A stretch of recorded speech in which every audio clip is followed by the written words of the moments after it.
ಬದುಕು ಜಟಕ ಬಂಡಿ. ನಮಸ್ಕಾರಪ್ಪ. ನಮಸ್ಕಾರಮ್ಮ. ಕಾಂತರಾಜು ಸುಗುಣ ಒಂಥರ ಕತೆ ಹೇಳಿದ್ದಾರೆ. ಎರಡು ವಿಚಾರ, ಒಂದು ಮನೆಯವರು ಹೇಗೆ ಅವ್ರ ಸಮಸ್ಯೆನ ಅರ್ಥ ಮಾಡ್ಕೊಳ್ಳಿಲ್ಲ ಅನ್ನೋದು, ಅವ್ರಿಗೆ ಆ ಮದುವೆ ಆಗಿ ಹಿಂಸೆ ಆಗಿದ್ದು ಅನ್ನೋದು. ಪ್ರಾಯಶಃ ಚಿಕ್ಕ ಹುಡುಗಿ ಆಗಿದ್ರು, ಮದುವೆಗೆ ಅವ್ರು ಇನ್ನೂ ಮಾನಸಿಕವಾಗಿ ತಯಾರಿ ಆಗಿರಲಿಲ್ಲ, ಆ ವೇಳೆಗೆ ಮದುವೆ ಮಾಡಿಕೊಟ್ಬಿಟ್ರು. ಜೊತೆಗೆ ಆ ಗಂಡನ ಬಗ್ಗೆ ಯಾವ ರೀತಿಯ ಪ್ರೀತಿನೂ ಮೂಡಲಿಲ್ಲ, ಹಾಗಾಗಿ ಬಿಟ್ಟು ಬರುವ ಪರಿಸ್ಥಿತಿ ಉಂಟಾಯಿತು ನಿಮ್ಮೊಂದಿಗೆ. ಹೌದು ಮೇಡಮ್.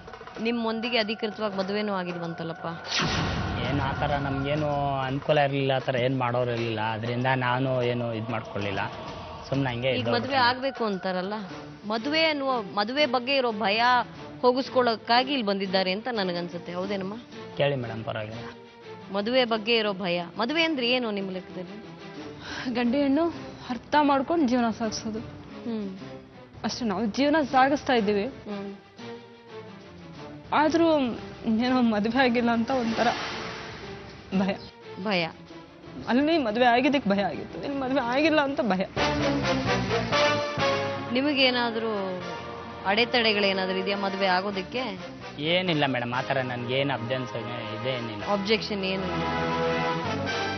ಎಲ್ಲ ಅವ್ರು ಹೇಳ್ದಂಗೆ ಕೇಳ್ಕೊಂಡಿದ್ದೀನಿ, ಅದೆಲ್ಲ ಏನು ಪ್ರಾಬ್ಲಮ್ ಏನಿಲ್ಲ ಮೇಡಮ್. ಮತ್ತೆ ಮದುವೆ ಆಗೋದ್ರಲ್ಲಿ ತೊಂದರೆ ಏನಪ್ಪ? ಯಾಕಾಗಿಲ್ಲ? ಇಷ್ಟು ನಿಂತ್ಕೊಂಡು ಮಾಡೋರಿಲ್ಲ, ಅದರಿಂದ ನಾವೇನು ಇದು ಮಾಡ್ಕೊಂಡಿಲ್ಲ. ನಮ್ಮ ರಿಲೇಟಿವ್ಸ್ ಎಲ್ಲ ಬಾ ಹೋಗು ಅಂತಾರೆ, ಹೋಗ್ತೀವಿ ಬರ್ತೀವಿ ಅಷ್ಟೇ. ಚಿಕ್ಕಮ್ಮ ದೊಡ್ಡಮ್ಮರು ಬೇರೆ ಸಪ್ರೇಟ್ ಆಗಿರೋರು. ಅಪ್ಪ ಅಮ್ಮ ಇಂದ ದೂರ ಆಗಿದ್ದೀನಿ ಅನ್ನೋ ಬೇಜಾರಲ್ಲಿದ್ದಾರೆ ನಿಮ್ಮ ಸುಗುಣ? ಅವ್ರು ಆಗ್ಲಿಂದ ಇದೆ ಮೇಡಮ್, ಇನ್ನೇನಿಲ್ಲ. ಇದೇನು ಹೊಸ್ತಲ್ಲ ಇದು. ಸುಮಾರು ಒಂದು 20 ವರ್ಷದಿಂದ ಅದೇ ಕತೆಗಳು ಅವ್ರದ್ದು. ನಮ್ಮ ಜೊತೆನೇ 15 ವರ್ಷ. ನಿಮ್ ಜೊತೆ ಬಂದ್ಬಿಟ್ರಲ್ಲ, ಅದಕ್ಕೆ ಸಿಟ್ಟಿದೆ ಅಲ್ವಾ ಅವ್ರಿಗೆ? ಇಲ್ಲ, ಅದಕ್ಕೆ ಮುಂಚೆನೂ ಇದ್ದೇ ಇರುತ್ತೆ. ಅದಕ್ಕೆ ಮುಂಚೆ ಇವಳಿಗೆ ಮ್ಯಾರೇಜ್ ಇಷ್ಟ ಇರಲಿಲ್ಲ, ಅಲ್ಲಿ ಮಾಡಿಬಿಟ್ರು. ಏನಂದರೆ ನಮ್ಮ ಜನಗಳಲ್ಲಿ ಏನಂದರೆ, ಏನೋ ಅಪ್ಪ ಮಾಡಿದೊಂದು ಮೂಟೆ ಇರುತ್ತೆ, ಅದನ್ನು ಬೇರೆಯವ್ರು ಯಾರೋ ಕಿತ್ಕೊಂಡು ತಿನ್ನಬಾರ್ದು, ಇವರೇ ತಿನ್ನಬೇಕು ಅನ್ನೋ ಒಂದು ಉದ್ದೇಶಗಳು ಇವ್ರದ್ದು. ಎಲ್ಲ ಬರೀ ರಿಲೇಷನ್ಶಿಪ್ಟಲ್ಲೇ ಮಾಡ್ಕೊತಾರೆ, ಒಪ್ಪಿಗೆ ಗಿಪ್ಪಿಗೆ ಏನು ಪಡೆಯಲ್ಲ ಇವರೆಲ್ಲ, ಅಷ್ಟೇ ಆಗಿದ್ದು. ಅದರಲ್ಲಿ ನಾನೇನೋ ಇಲ್ಲಿ ಸ್ವಲ್ಪ ಹುಡುಗರ ಜೊತೆ ಇನ್ನೂ ವಯಸ್ಸಲ್ವ್ರ ಆಟ ಆಡ್ಕೊಂಡು ಇದ್ಬಿಟ್ಟೆ. ಆವಾಗ ಒಂದು ಸ್ವಲ್ಪ ದಿವಸ ಅಲ್ಲಿರೋಣ ಅಂತ ಹೋಗಿ ಇದೆಲ್ಲ ಹಿಂಗಾಗೋಯ್ತು ಅಷ್ಟೇ ಮೇಡಮ್, ಇನ್ನೇನಿಲ್ಲ. ಮೇನ್ ಇದರಲ್ಲಿ ನಮ್ದೇನು ತಪ್ಪಿಲ್ಲ ಮೇಡಮ್. ಮದುವೆ ಆಗದೆ ಅವ್ರ ಜೊತೆಗೆ ಇದ್ದು ಬಿಟ್ಟಿದ್ದೀರಿ ಅಂತ ನಿಮ್ಮ ತಾಯಿಗೆಲ್ಲ ಬೇಜಾರಿದೆಯಾ? ಏನಿಲ್ಲ, ಅವ್ರನ್ನ ನಾವು ಸೇಮು, ಅವ್ರನ್ನೂ ಏನು ಮಾತಾಡ್ಸಲ್ಲ ಜಾಸ್ತಿ. ಏನಂದ್ರೆ ಏನು ಅಷ್ಟರಲ್ಲೇ ಇರ್ತಾರೆ, ಅವರು ಊರಲ್ಲಿದ್ದಾರೆ, ಅವ್ರೇನಿಲ್ಲ ಬರೋಲ್ಲ. ನಾವು ಏನು ಇಲ್ಲಿಂದ ಅಲ್ಲಿಗೆ ಹೋಗಲ್ಲ, ಹೋದರೆ 2 ವರ್ಷಕ್ಕೆ ಇಲ್ಲ 5 ವರ್ಷಕ್ಕೆ ಒಂದಿನ ಹೋಗ್ತೀನಿ ಬರ್ತೀನಿ ವಾಪಸ್ ಅಷ್ಟೇ. ನಿಮ್ಮ ಮಗಳು ಏನು ಅಂತ ತಿಳ್ಕೊಂಡಿದ್ದಾಳೆ? ನನ್ನ ಮಗಳು ಮಾಮೂಲಿ ಏನು ತಿಳ್ಕೊಂಡಿಲ್ಲ, ನಾರ್ಮಲ್ ಆಗೇ ಇದ್ದಾಳೆ. ನಿಮ್ಮಿಬ್ಬರು ಸಂಬಂಧದ ಬಗ್ಗೆ ಕೇಳ್ತಾರಲ್ಲ? ಅವಳೇನು ತಿಳ್ಕೊಂಡಿಲ್ಲ ಮೇಡಮ್, ಅವಳಿಗೇನು. ನಮ್ಮಿಬ್ಬರು ನೋಡಿದ್ರು ಖುಷಿಯಿಂದ ಇರ್ತಾಳೆ, ಚೆನ್ನಾಗಿದ್ದಾಳೆ ನಮ್ಮ ಜೊತೆನಲ್ಲಿ. ಸರಿಮ್ಮ, ನಿಮ್ಮಿಬ್ಬರಿಗೆ ಮದುವೆನೇ ಆಗಿಲ್ಲ ಅನ್ನೋ ವಿಚಾರ ಅವಳಿಗೆ ಗೊತ್ತೇನಮ್ಮ? 6ನೇ ಕ್ಲಾಸ್ ಅಂತೀರಿ, ಸುಮಾರು ವಯಸ್ಸು ಬಂದಿದೆಯಲ್ಲಮ್ಮ? ಇಲ್ಲ ಮೇಡಮ್, ಗೊತ್ತಿಲ್ಲ ಅವಳಿಗೆ. ಆದ್ರೆ ಅವಳಿಗೆ ಇವಾಗಲೇ ನಾವೇನು ಹೇಳೋಕ್ಕಾಗಲ್ಲ, ಏನು ಹೇಳೋಕ್ಕಾಗಲ್ಲ. ಹೆಂಗೋ ಸುಮ್ಮನೆ ಇದು ಮಾಡ್ತಾ ಇದ್ದೀನಿ. ಒಂದು ವಯಸ್ಸು ಅಂತ ಬಂದಮೇಲೆ ಅವಾಗ ಅವಳಿಗೆ ನಾವು ಹೇಳಬೇಕಾಗುತ್ತೆ. ಈಗ ನಾನೇನು ಏನು ಹೇಳಿಲ್ಲ ಅವಳಿಗೆ. ಈಗ ನಾನು ಮದುವೆ ಮಾಡ್ತಿದ್ರೆ ಅವಳಿಗೆ ಗೊತ್ತಾಗತ್ತಲ್ವೇನಮ್ಮ? ಅದು ಯಾತಕ್ಕೆ ಈಗ ಆಗಿದ್ದೀರಿ ಅಂತ ಕೇಳಲ್ವೇನಮ್ಮ? ಅದು ಟೈಮ್ ಬಂದಾಗ ಹೇಳಬೇಕು ಮೇಡಮ್. ನಾನು ತಾಯಿಯಾಗಿ ಅವಾಗ ಆಗ್ಲಿಲ್ಲಪ್ಪ, ಇವಾಗ ಆಗ್ತಾ ಇದೀವಪ್ಪ ಅನ್ಬೇಕು ಅವಳಿಗೆ. ತಾಯಿಯಾಗಿ ಅವಳಿಗೆ ಹೆಂಗೆ ಹೇಳಬೇಕು ಆ ಥರ ನಾ ಹೇಳಬೇಕು. ಅಂದರೆ ಈಗಲೇ ಹೇಳಿ ಇದು ಮಾಡೋದಕ್ಕಿಂತ ಅದಕ್ಕೂ ಒಂದು ಇದು ಅಂತ ಬರುತ್ತೆ, ಅವಾಗ ಹೇಳ್ತೀನಿ. ಅವ್ರ ಪ್ರಕಾರ ನೀವು ಮಾಡಿರೋದು ತಪ್ಪು ಅಲ್ವಾ? ಹೌದು ಮೇಡಮ್. ನಿಮ್ಮ ಗಂಡನ್ನ ಬಿಟ್ಟು ದೂರ ಬಂದಿದ್ದೀರಿ, ಇನ್ನೊಬ್ಬನ ಜೊತೆ ಇದ್ದೀರಿ, ಅವ್ರ ಪ್ರಕಾರ ನೀವು ಮಾಡಿರೋದು ತಪ್ಪು. ಅವ್ರ ಸಿಟ್ಟು ಅದೇ ಅಲ್ವಾ ನಿಮ್ಮ ಬಗ್ಗೆ ಇರೋದು? ಹೌದು ಮೇಡಮ್.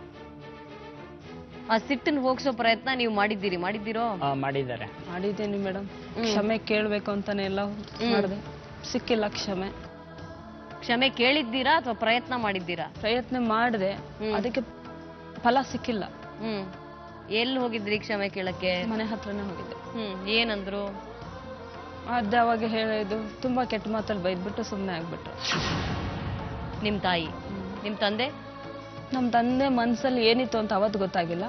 ಆಮೇಲೆ ಕೇಳೋಣ ಅಂತ ಅಂದ್ಕೊಂಡು ಫೋನ್ ಮಾಡಿ ಕೇಳಿ ನೋಡಿದೆ, ಯಾಕೆ ಈ ಥರ ಮಾಡ್ತಾ ಇದ್ದೀರಂತ. ಆಮೇಲೆ ನಾನು ಫ್ರೆಂಡ್ ಒಬ್ಬರು ಮಾತಾಡಿದ್ದಕ್ಕೆ ಅವ್ರು ಒಂದೇ ಒಂದು ಮಾತು ಹೇಳಿದ್ರು.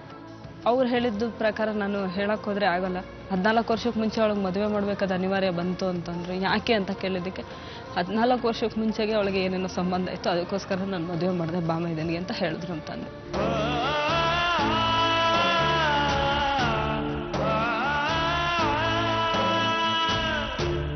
ನಿಮ್ಮಿಬ್ಬರು ಮದುವೆಗೆ ಕಾನೂನು ಪ್ರಕಾರವಾದ ಯಾವುದಾದ್ರೂ ತಡೆ ಇದೆಯಾ ಅನ್ನೋದನ್ನ ಕೇಳೋದು ನನ್ನ ಧರ್ಮ. ಹೌದು ಮೇಡಮ್. ಮೊದಲು ಅದನ್ನ ಮಾಡ್ತೀನಿ.